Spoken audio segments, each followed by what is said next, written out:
Hey guys, it's me, Crazy Honda Chris here at Randy Kuehl Honda in Cedar Rapids, Iowa. This video is for those that just purchased their awesome 2021 Honda Civic Sport Sedan. Congratulations guys.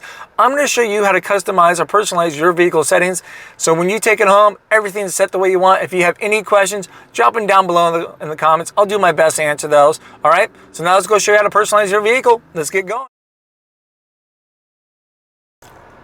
All right, so here we are right inside of the 2021 Honda Civic Sedan Sport. We got the vehicle on right now, of course. We're going to go to Settings. Then we're going to select Vehicle. We're going to start from the top and work our way down to the bottom, all right? So the first thing that's going to pop up is your TPMS. That's your Tire Pressure Monitoring System Calibration. So let's say if you get your tire pressure light that's up here, this displays, it's an indirect, so you have to get out there, double check it. All your tires, make sure they're up to where they need to be at. If not, of course, adjust it accordingly, but then you can reset it by hitting this button there, then hit Calibrate. There we go. So now you're set.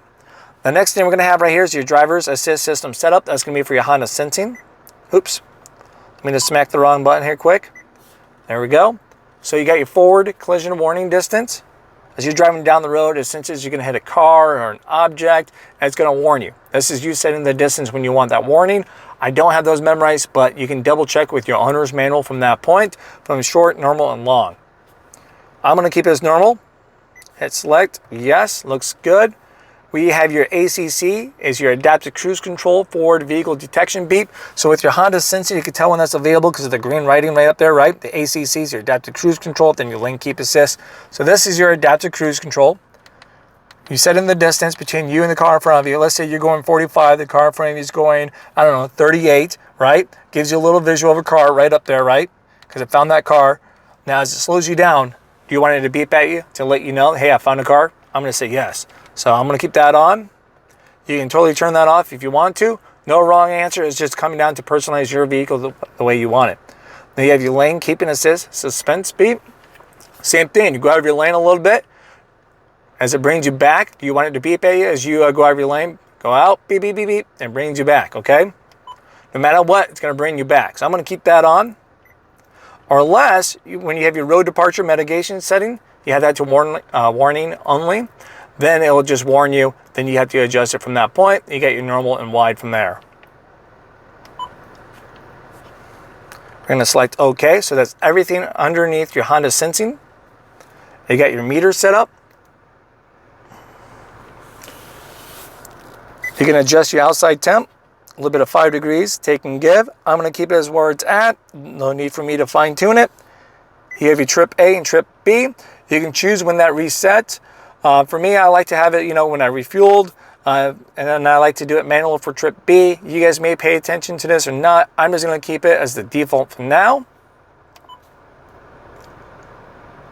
B is going to be the same exact thing. You can adjust the alarm volume right here, so you can do your low, medium, high for the alarm. You got your fuel efficiency backlight. So pretty much you see that white light that's right up here, right? Oh, let me get my hand in here. Right there. Changes from white to green when you are being fuel efficient, then green to white when you're not.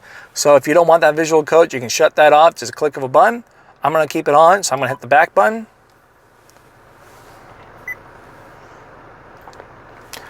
You got your new messages right there. So you can get your new message notifications. As you get a new message from your phone, we'll keep that on, pops right up. Okay, speed and distance, miles per hour, if you want to change that. You have your tachometer. As you can see right up there, it's on.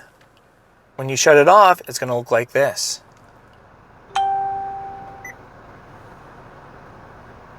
There we go. So as I'm going through my menu now and everything, as you can see, it's not going to be up there. It's all cleaned up and everything, all right? I'm going to turn it back on. I like the look of it. Once again, you guys can do what you want. Yeah, it looks pretty sporty now. Oops, we went all the way back.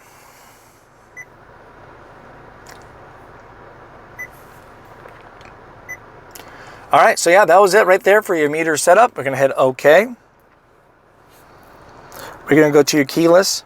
You got remote start. For some reason, if you wanted to shut off the remote start, don't have it available at all, you can. We're going to keep it available so I can use it anytime.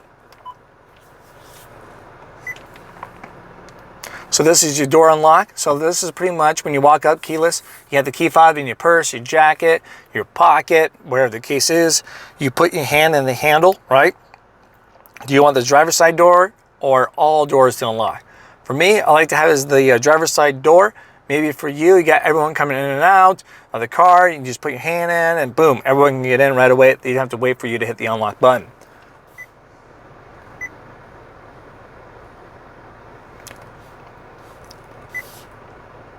All right, we got the little keyless flash. So when you put your hand in the handle, it's going to flash the lights because there's going to be a delay.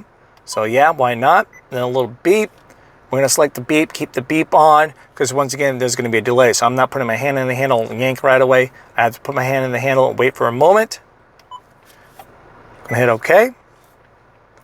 You got your lighting set up, your interior light dimming time. So once I shut off the car, I can have it shut off in 15, 30, or 60 seconds. So maybe, you know, I had to have a habit of grabbing a whole bunch of stuff out of the car after I shut off the car, and there we go. So usually, on average, you know, that 30 or 60 seconds is kind of a common thing a lot of people choose. Headlights. So maybe I park in the garage, you know, 15 seconds is great for me. Maybe I have a long driveway to get from one point to the next point, so maybe I need a little more time. Maybe, you know, when I get home late at night, 30 seconds might work for me. Auto light sensitivity. So pretty much when you have your vehicle settings onto auto for your headlights, between your day and nighttime transparency level, when do you want your headlights to come on? We're going to keep that on medium. You're going to have your auto interior illumination sensitivity and all these other options. We'll keep that on default as well.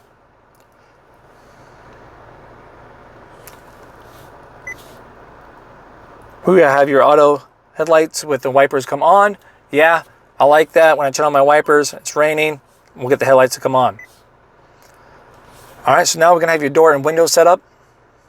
We're going to start from the top, work our way back down.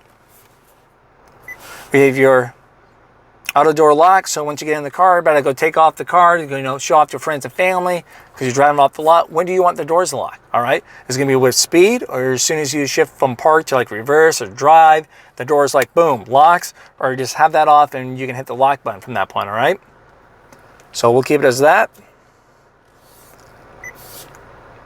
So you got your auto door unlock, right? So you just got, you know, going out to eat, whatever, running errands. You get home or get to the place you need to get going.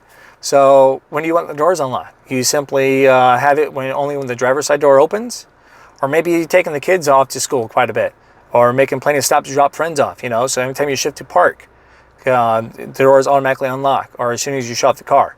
Or you can have that off. You can choose by hitting the button over here on the door, right? Just simply hit the button right here on the door, unlock, then there we go. So for me, I like to keep it as a driver door only, just because I'm the only one that's in the car. My wife takes the family vehicle. Now we have the key and remote, okay?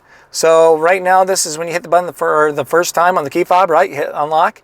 Sweet. When do you want, what doors do you want to unlock? Now, if you hit it twice, automatically, all doors automatically unlock. So with that in mind, I like to do the driver only. Click it once, sweet, driver's side door unlocks. Click it twice, all doors unlocked. So I'm set for success. Yep, when I hit the lock button, I'm assuming you guys want to hit, you know, have it beep back at you. So we'll keep it on that. Security timer, gotta switch hands here quick, phone's getting heavy. So when you hit unlock on the key fob, right, you have X amount of time to open up a car door in that amount of time. If you don't, the doors will lock again, all right? So a lot of times people keep it, you know, at 30 or 60 seconds. Just kind of varies from that point. Let's say if you want 60 seconds, perfect, just hit 60 seconds and then there we go, all right? We'll scroll down. Next thing we're going to have is your walkaway auto lock. So this is that feature when you walk away with the key fob, right? The key fob's not in the car. You walk away, get 10 feet away from the car, boom, the door's locked, okay? Now let's say if you leave the key fob in the car and you walk away, the doors will not lock. So the whole point is to take the key fob with you. So if you're out running errands, right? or you're out going to work, wherever the case is. You take the key fob with you. You don't have to second guess yourself on, hey, did I lock that door? Did I not? Now, only bad thing I can think about, for me, Dad always yelled at me, hey, Chris, shut the door, right? So I shut the door. I had to make multiple trips, take my key fob, it's in my jacket, put it on the couch, you come back out to the garage, and guess what? The door is locked. That's the only negative I can think about, so I have to go back in there and get that key fob, all right? So there we go. I'm going to turn it on. So when I walk away from the car back into the dealership, I know it's locked.